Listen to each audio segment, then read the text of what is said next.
একাকিত্ব এটি সবসময় কষ্টের হয় না। কিছু কিছু একাকিত্ব নেয়ামত। রবের জন্য যে একাকিত্ব, সে একাকিত্ব কখনো কষ্টের হয় না। হৃদয়টা ভেঙে আজ চুরমার। কোথাও কোনো আশার আলো নেই, চারদিকে ঘুটঘুটে অন্ধকার। কোথাও কেউ নেই। জায়নামাজে বসে অশ্রু ঝরাচ্ছি, সে অশ্রু এসে সান্ত্বনা দিচ্ছে। হে ব্যথিত হৃদয়, কষ্ট পেও না, তোমার রব সব দেখছেন।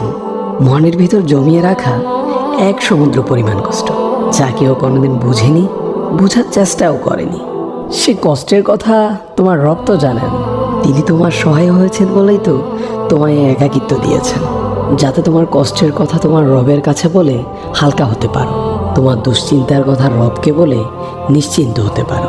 হে ব্যথিত হৃদয়, তুমি কি জানো না তোমার রব যে অসম্ভবকে সেকেন্ডের মধ্যেই সম্ভব করতে পারেন? তাহলে একাকিত্বকে তুমি কেন ভয় পাও?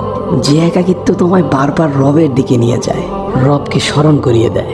হে ব্যথিত হৃদয়, কষ্ট পেও না, শীঘ্রই তোমার রব তোমাকে এত দিবেন যে তুমি সন্তুষ্ট হয়ে যাবে।